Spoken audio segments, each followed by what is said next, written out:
Brothers and sisters, we explained this issue in some detail on Mufti Q&A with regards to the widespread misconception of making salah and a person has on certain clothes. The clothes are hemmed. You can't make it what? You can't do what? You can't pray with your pants rolled up like that. You can't pray with braids in your hair. It's haram to have braids. It's haram to wear dreads, to wear corn dreads or dreadlocks. Not because of the mushrikeen, but because of salah. A woman can't pray with cornrows, with braids and plaits in her hair. Because the hadith says not to do what? Tuck things up. We've explained that, so please go back to Mufti Q&A for those details. With regards to what's the proper understanding of this hadith, and what is the totally improper understanding of this hadith. And the many hardships and contradictions that a person is going to fall into by misunderstanding this hadith.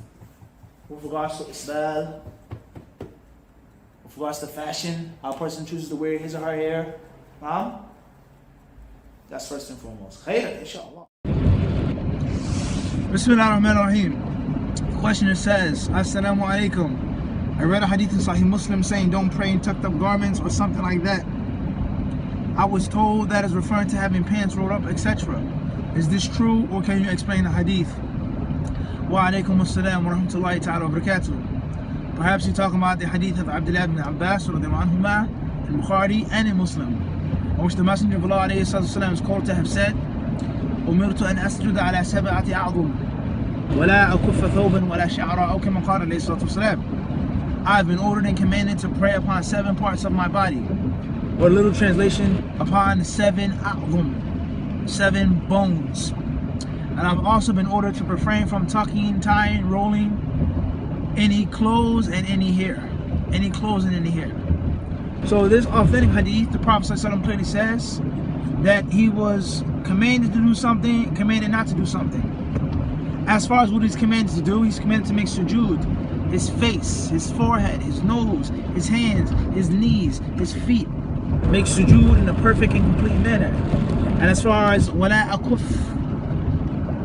it says not to tie up, not to roll up. In other words, when I make sujood in a natural manner, a natural and organic way. Whatever's loose from my clothes should fall down. Whatever's loose from my hair should fall down. And another understanding of this is whatever is tied up or fastened before the salah can also remain like that in the salah. As is the zahir, that which is apparent from the madhab of Imam al-Bukhari rahimahullah, as is explained by Hafiz bin Hajar and Fath al-Bari. And many other ulama of the past, they have that view as well. And from the modern day ulama, Sheikh Muhammad ibn Salih al-Uthaymin rahimahullah, is that the prohibition of not tying up and rolling up and tucking garments and hair is for those who do it with the intention of praying like that. My hair is loose, I'm going to tie it up so my hair won't be on the floor. My clothes are like this, I'm going to roll them up, I'm going to tuck them up, so I want to make sujood they don't fall loosely and naturally. And many other ulama, if not most of the other fuqaha, they say that it's general, and that it is a prohibition doing it before the prayer, nothing to do with the salah, and also doing it for the salah. That's their view. Another branch is this considered to be haram or just disliked? Many of them, if not most of them, say that it's tanzih. It's disliked not to do it and not necessarily haram. What is important is that the view that we see to be most fit and Allah knows best is that it's pertaining to doing it for the prayer. And that is because the people of knowledge, they say the wisdom behind it being prohibited is a type of takabbur. It's a type of pride and arrogance for a person not to let everything fall down and prostrate like he's doing. But that doesn't apply if that was how you were dressed before the salah. You're not doing a lot of arrogance and pride. That's how you dress, that's the style, as Sheikh Uthaymeen has explained. Let alone other concepts that are clearly permissible and not disliked, such as a woman whose hair is tied up, a woman whose hair is in plaits or braids.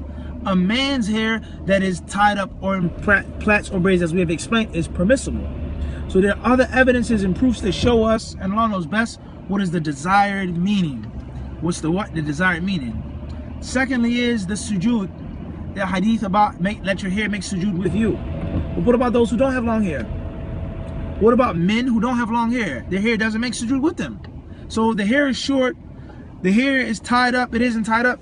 Everybody understand this? So we feel that that prohibition is specific to those who intentionally go into the salah with the idea of tying it up and fastening it up so it won't make the sujood with them, or if they have a type of takabbur in them. And Allah subhanahu wa ta'ala surely knows best.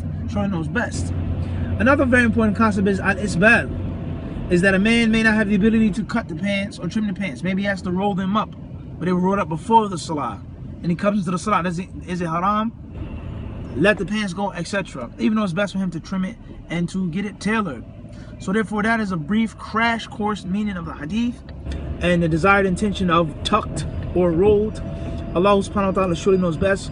We hope that that's clear. Walhamdulillah Rabbil Alameen. Initials HA from Arlington, Virginia. Can I roll up my long pants to avoid them going below the ankle? Can I have them rolled up when intending to pray Salah? We've explained this on Mufti Q&A last year. Alhamdulillah. I don't think anyone has given the details that we gave in that answer. With regards to the correct understanding of the hadith, Abdullah bin Abbas in the Sahihain, Umirtu an asjuda ala sab'ati a'zum. He said, I've been ordered to pray upon 7 parts of my body.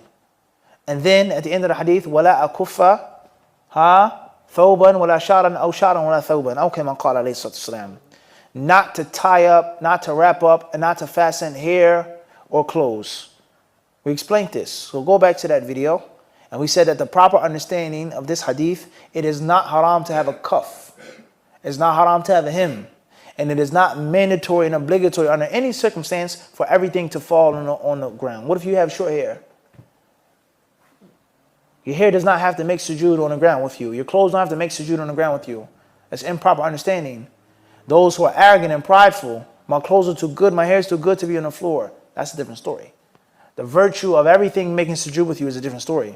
But no matter what you do, everything is going to be tied or trimmed or hemmed, everything. So if you cut your pants or you roll them up, okay, you have a hem. The hadith says not to wrap up, but your shirt, how is your shirt? Hemmed. Everything on you is what? Has something that's being prevented from falling down. So that's impossible to apply like that. So that's not the proper understanding of the hadith. It is permissible to cuff your pants inside and outside of salah. However, why not just trim your pants? Hem them. Make it easy for yourself. Unless you have to roll them back down for one reason or another. And if you're really practicing the sunnah and you have a true, strong sunnah identity, your pants should be hemmed all the time.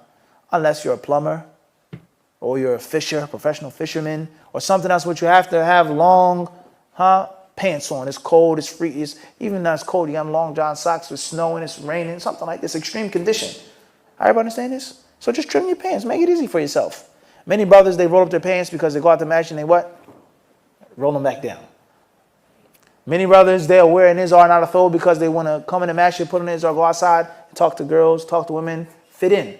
Seriously. They don't want to look like a saint with a thobe on or a kufi. They want to be cool and hip, fit in, mix and mingle.